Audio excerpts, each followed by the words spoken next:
Enfin, après toutes ces péripéties, nous y sommes. Le Graal que nous convoitions depuis le début est juste là devant nous. Il n'y a plus qu'à le saisir. Aujourd'hui, on va enfin automatiser notre copy trading. Mais attention, c'est ici que la théorie rencontre la réalité.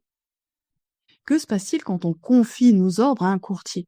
Vous allez découvrir la vraie phase du trading, celle qui est injuste, impitoyable et sans pardon.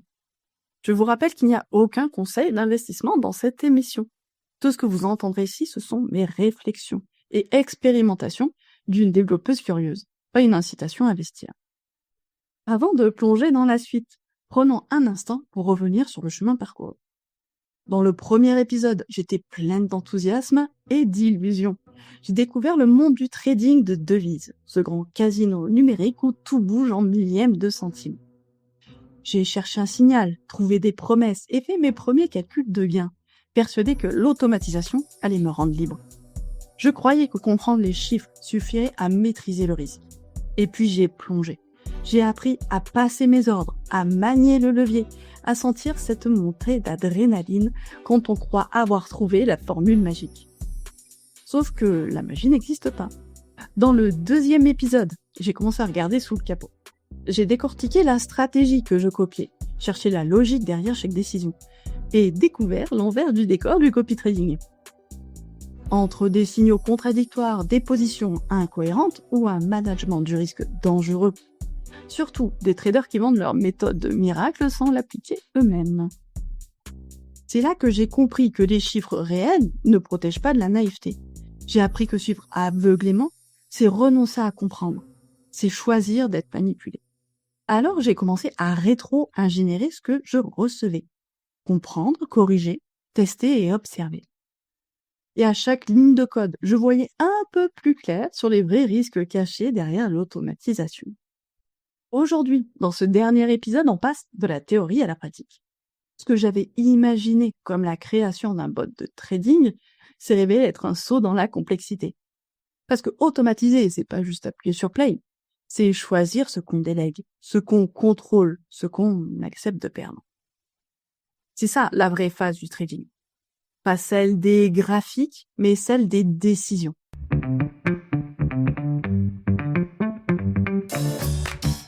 Bienvenue dans mes petites machines à cash. Je m'appelle Julie, je suis développeuse d'applications full stack en freelance.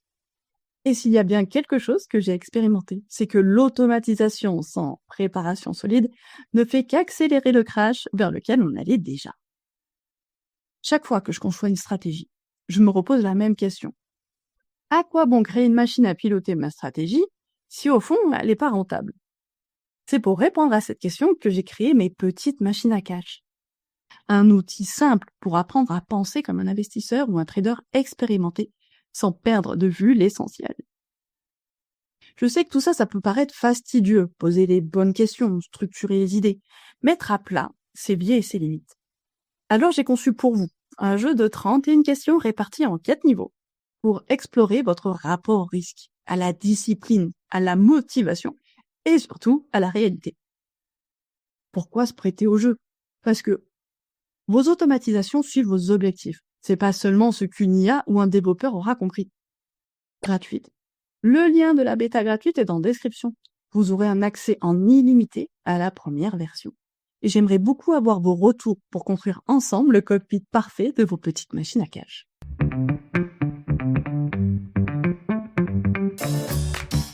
Il y a des épisodes qu'on écrit d'une traite et d'autres pour lesquels on se creuse un peu les méninges. Celui-ci fait clairement partie de la deuxième catégorie. Parce que cette fois, j'ai été coupée dans mon élan à chaque étape. À chaque fois, je pensais avoir résolu un problème, un autre surgissait, plus vicieux, plus tordu, plus absurde. Au départ, j'étais persuadée que tout serait plié en un mois. Juste le temps de découvrir ce que je ne savais pas encore sur le trading. En réalité, entre le trading manuel, mes clients et les catastrophes techniques à la chaîne, j'ai mis 3 mois de plus. C'était pas une partie de plaisir, mais si vous rêvez, vous aussi, de fabriquer votre propre machine à cash, alors laissez-moi vous épargner quelques migraines. Parce qu'aujourd'hui, on va parler de technique. Pas de théorie, pas de bulle financière. On met les mains dans le cambouis, les serveurs et le code. Je vais essayer de rester accessible. Que vous soyez curieux, bidouilleur ou no-codeur dans l'âme, et garde du Doliprane à portée de main. Parce que la machine que j'ai construite, elle n'a pas toujours voulu naître. Bienvenue dans cet épisode, la naissance d'une machine à cash. Avant même de parler de stratégie de signaux d'automatisation, il y a souvent la première marche invisible, celle de la stack technique. La première marche, mais c'est aussi la plus raide, celle où on découvre que pour donner la vie à une machine, il faut d'abord lui construire un corps capable de l'accueillir. Je n'avais encore rien commencé que j'étais déjà en galère. Je n'avais jamais hébergé d'application Node pour faire des applications ultra rapides, comme pour faire du trading automatisé. Je ne savais même pas par où commencer. Mais j'ai fait ce dont j'ai l'habitude, j'ai cherché et j'ai persisté. J'avais choisi Node pour sa rapidité, sa légèreté, le parfait moteur pour un bot réactif. Mais mon serveur, lui, il n'était pas prévu pour. Un hébergeur d'entrée de gamme conçu pour héberger des sites e-commerce, pas pour faire tourner une application sur mesure sortant de ses sentiers battus.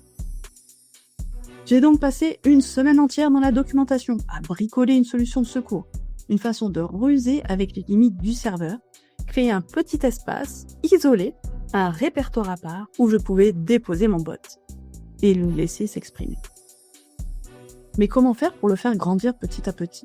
Je dois trouver une façon rapide de déployer les améliorations pour tester si ça fonctionne. J'utilise Bitbucket comme un laboratoire où je conserve l'ADN de ma machine. Chaque fois que je termine une nouvelle version, je dépose un nouveau fragment de code, une mutation prête à être testée. À chaque déploiement, ma machine se réveille avec un morceau d'elle-même amélioré. Dans la vraie vie, ça s'appelle un pipeline de déploiement, et ce n'est pas trivial. Je pense qu'il existe 3 écoles de déploiement. La brute épaisse, on écrase tout sans sommation. Et guerre à vous, si un fichier qui traîne, fait tout planter. D'une façon bête et méchante, on arrête tout. On efface, on recopie, on relance. Méthode radicale, un peu barbare, mais très efficace. Puis, il y a une méthode intelligente, mais exigeante. On copie le projet dans un nouveau dossier. On redirige le serveur vers cette nouvelle version. C'est élégant, mais ça demande une gestion rigoureuse. Petit à petit, je configure, je redémarre. Ça casse, je recommence. Chaque succès est minuscule, mais il compte. Et puis, un matin, après tant d'essais, le terminal affiche enfin quelque chose. Il me dit bonjour, et puis plus rien. C'est tout? Ah ouais? Je suis tellement désarçonnée, mais ils sont où mes messages? Je cherche quelques heures dans mon code, mais le problème n'est pas là. Je finis par trouver la cause dans un message d'erreur. Le problème, les variables d'environnement. Pour se connecter à Telegram, il faut des mots de passe. Évidemment, on ne les met pas dans le code, on les garde dans le serveur bien caché. Sauf que mon serveur, lui, n'était pas du tout fait pour cette mission. Lancer des commandes dans un fichier de paramétrage. Mettre mon login mot de passe, c'était comme essayer de faire tourner un four dans une recette de cuisine. Après beaucoup d'essais et un découragement installé, je lis mes logs sans plus aucun espoir. Et là, une nouvelle ligne, un message. Rien d'extraordinaire, mais pour moi, c'est un battement de cœur.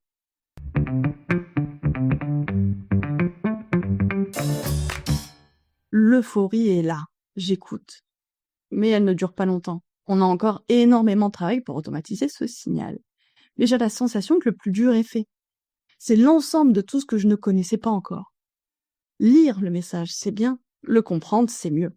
Mon objectif du mois, c'est d'apprendre au bot à lire le signal humain.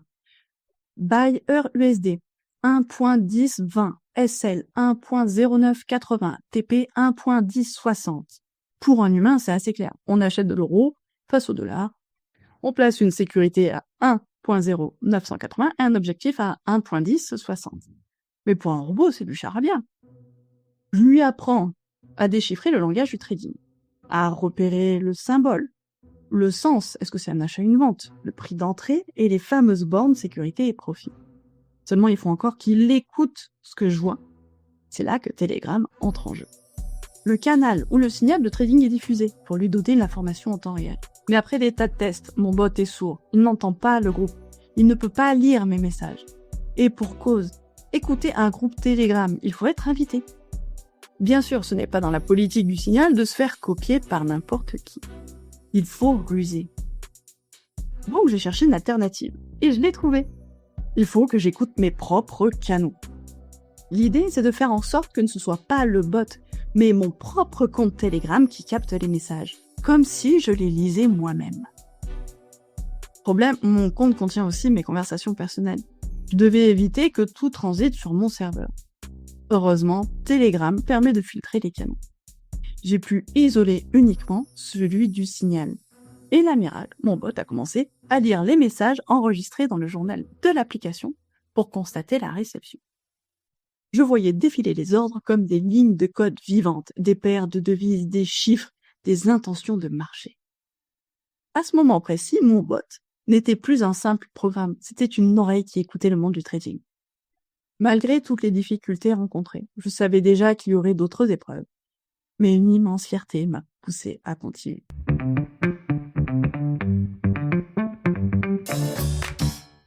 Après toutes ces semaines à bricoler mon serveur et à éduquer mon bot, il était temps de passer à l'étape décisive. Parler à un vrai courtier. Et là, je rentre dans une jungle.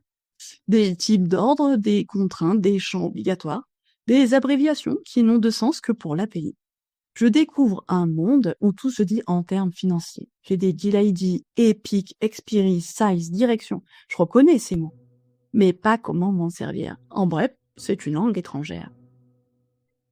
J'ai fait un petit comparatif des courtiers qui acceptent de passer par leur API. Figurez-vous qu'en 2024, pour les Français, il n'y en avait qu'un seul qui me plaisait. C'est le courtier IG, bien documenté, avec du code préutilisé. Quand j'ai voulu ouvrir mon compte de démo chez IG, je m'attendais à un formulaire, à mail automatique et basta. Mais non, je reçois l'appel d'un commercial. Bon, le gars est très cordial, il me pose des questions étranges. Combien je dois investir? Pour quel type de produit? Et je cite, quelle est votre expérience sur les marchés financiers? Je me demande encore s'il voulait vérifier si j'étais une cliente sérieuse ou juste une touriste. Je lui explique calmement. Je suis développeuse, je construis un bot de copy trading. J'ai juste besoin d'un compte de démo pour tester mes développements. Il réfléchit 2 secondes, puis me demande quelles options je souhaite activer. Je n'y comprends pas grand-chose, alors je lâche, bref, mettez tout, on verra bien ce que je copierai plus tard. Je sens du jugement dans son silence, puis il tente de me dissuader gentiment. Je le rassure que je ne ferai rien d'inconsidéré. Résultat, je me retrouve avec un compte turbo, CFD, options, des choses dont je n'ai toujours pas saisi tout l'intérêt encore aujourd'hui. Mais bon, j'ai mon compte de trading, c'est tout ce qui importe.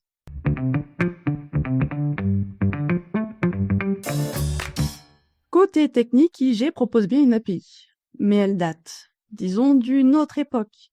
Les dernières mises à jour sont lointaines. En fouillant sur GitHub, je découvre un dépôt d'un développeur inconnu qui a refait une interface non officielle pour se connecter à IG. Il y a 8 ans. Je télécharge, je mets à jour, j'adapte, je nettoie un peu le code, je relance les tests et miracle. Mon bot passe et se connecte sans brancher à IG. Pourtant, impossible de faire passer le moindre ordre sans comprendre le sens exact de chaque paramètre. Je croyais coder un bot, je me suis retrouvé à suivre un cours accéléré de microfinance. Et c'est là que ChatGPT est devenu mon vrai copilote de développement. Sans préambule, je lui ai donné à manger la documentation de l'API d'IG en lui disant textuellement « Explique-moi comment m'en servir ». Il m'a expliqué en français le sens dans lequel les flux financiers travaillent. Puis je lui ai donné la façon dont je formalisais mes ordres côté bot. Il m'a sorti un script fonctionnel. Je lui ai demandé de m'écrire le test qui prouverait le fonctionnement. J'ai implémenté le tout, et une fois tout ouvert, je déploie la connexion à mon courtier. J'ai vu une position s'ouvrir automatiquement sur mon application. Mon bot venait de trader pour la première fois. Un instant magique. Mon code et la finance parlaient enfin le même langage. Le bot fonctionne enfin. Il écoute, comprend, agit. Mais très vite, quelque chose cloche. Il y a un syndrome du dédoublement. Un matin, je découvre mes positions. Elles s'ouvrent en double. 2 ordres identiques exécutés dans le même millième de seconde. Et quand le signal sera perdant, ce sera l'hémorragie. Je perdrai 2 fois plus vite. C'est une catastrophe et j'arrive pas à identifier ce que j'ai fait de mal. Je vérifie tout. Le code, la logique, les messages reçus. Y a rien. Tout semble parfait. Jusqu'à ce que je tombe sur le vrai coupable. Mon serveur lui-même. Il lançait 2 instances de node en parallèle. 2 cerveaux qui réagissent simultanément au même signal. Je tue le premier processus, il revient. Je le tue encore, il revient. Un vrai zombie numérique. La solution, c'est d'en faire un être unique. Je lui ai donc implanté un signe de ton. Qui dit interdiction de se lancer à nouveau si j'existe déjà. Et d'un coup, tout revient à la normale. Le zombie, je retrouve une application saine. À peine cette crise résolue, un autre bug surgit. Certains trades partent sur mon compte de démo et d'autres sur le compte réel. Autant dire que mes tests devenaient dangereux. Heureusement que j'avais pas provisionné le compte réel, il n'y avait pas d'argent dessus. En fait, j'ai voulu séparer mes environnements, avoir un compte de démo pour tester et puis un compte réel pour quand je serai prêt. Je découvre que Telegram, le coquin, n'autorise pas d'utiliser 2 fois le même numéro de téléphone. Dans mon cas, impossible de séparer le compte de trading de démo du compte réel. Encore une fois, je passe des jours à tenter de trouver une solution pour avoir le beurre, l'argent du beurre, avoir un compte de démo et un compte de production sur le même compte Telegram. Mais rien n'y fait, je trouve pas. Ce serait trop démotivant de rester bloqué là-dessus plus longtemps. Alors j'ai tranché. Je reste en mode démo, le bot apprendra à marcher avant de jouer avec des vrais euros. Aujourd'hui, avec le recul, merci Telegram de m'avoir freiné dans mon automatisation prématurée.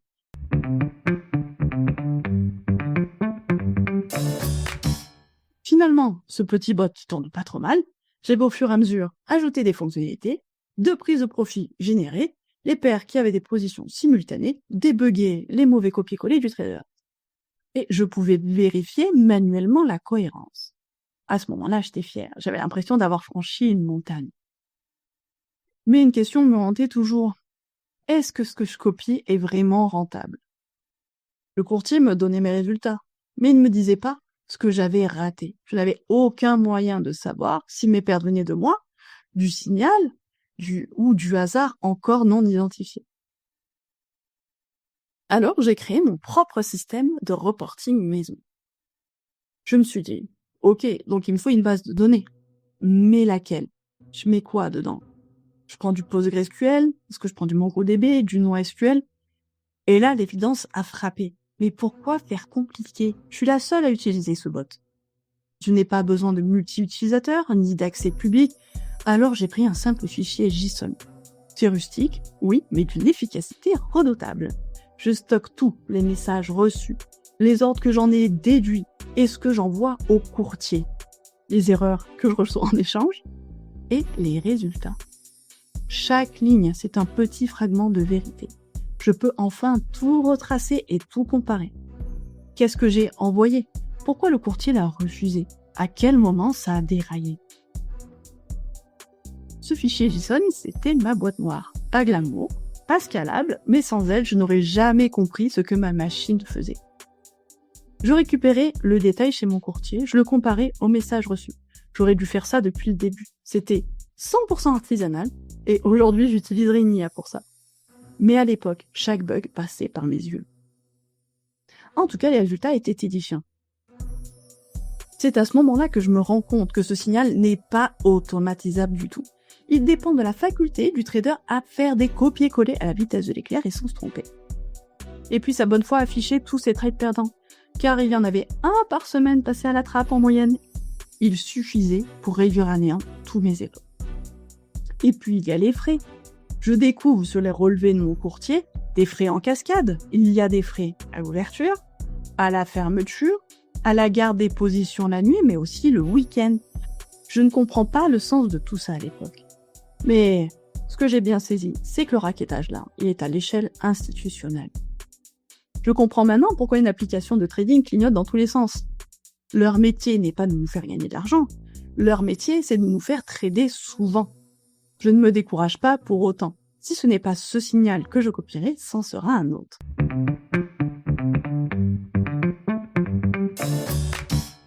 Et puis un matin, encore une catastrophe. J'en peux plus de faire du copy trading, je commence à en avoir ma claque. Chaque signal a changé complètement de format. D'un jour à l'autre, mes messages deviennent complètement illisibles. Les ordres ne passent plus, les valeurs sont incohérentes. Je passe des heures à corriger, je modifie le parseur, j'ajuste la logique, et quand tout refonctionne, il change encore.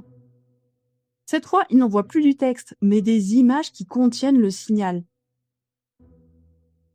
C'est la panique. Comment automatiser ce truc-là? Après plusieurs jours de recherche, je cherche encore et je découvre une solution. C'est l'OCR, la reconnaissance du texte dans les images. C'est une toute petite intelligence artificielle. Je branche l'outil, je le teste, je passe une semaine complète et enfin ça refonctionne. Je m'apprête à mettre ça en production pour le tester sur mon compte de démo Et là, plus rien. Le fournisseur arrête d'envoyer des images. J'ai éclaté de rire. Pas nerveux, pas amer, mais un vrai fou rire. Parce que j'ai compris que je n'étais probablement pas la seule à copier automatiquement ce signal. Des concurrents avaient réussi à faire comme moi. Mais pas pour l'exécuter pour eux, mais pour le revendre. Mais qualité de génie! Mais ça m'aurait certainement plus rapporté que ce que j'essaye de trader. Ils ont ajouté des copyrights, à mon avis sans grand succès, mais les clients, eux, ont dû râler. J'imagine que je ne suis pas la seule à avoir automatisé pour mon compte personnel. À ce moment-là, j'ai réalisé que dans le monde du trading, même les signaux les plus douteux peuvent avoir peur de la copie.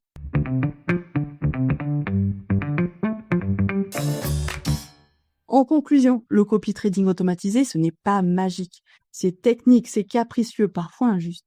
Et si vous ne comprenez pas ce que vous faites, eh bien, vous vous ferez avoir. Cette expérience menée l'an dernier m'a énormément servi. J'ai pu observer d'autres stratégies avec un œil critique. Mais je découvre encore une fois que j'ai besoin de me poser des bonnes questions. Beaucoup trop aveuglé par l'espoir du gain rapide. C'est pour ça que j'ai créé l'application Mes Petites Machines à Cash. C'est mon garde-fou. Elle me force à me poser des questions qui confrontent les promesses des vendeurs à la réalité. Cette application me demande si c'est OK avec toutes mes contraintes. Elle m'oblige à prendre des décisions maintenant et pas dans l'urgence. Elle m'aide à voir plus loin que les prises de profit. Ne soyez pas comme moi, ne devenez pas le dindon de la farce. À mardi prochain pour un nouvel épisode de Mes Petites Machines à Cash.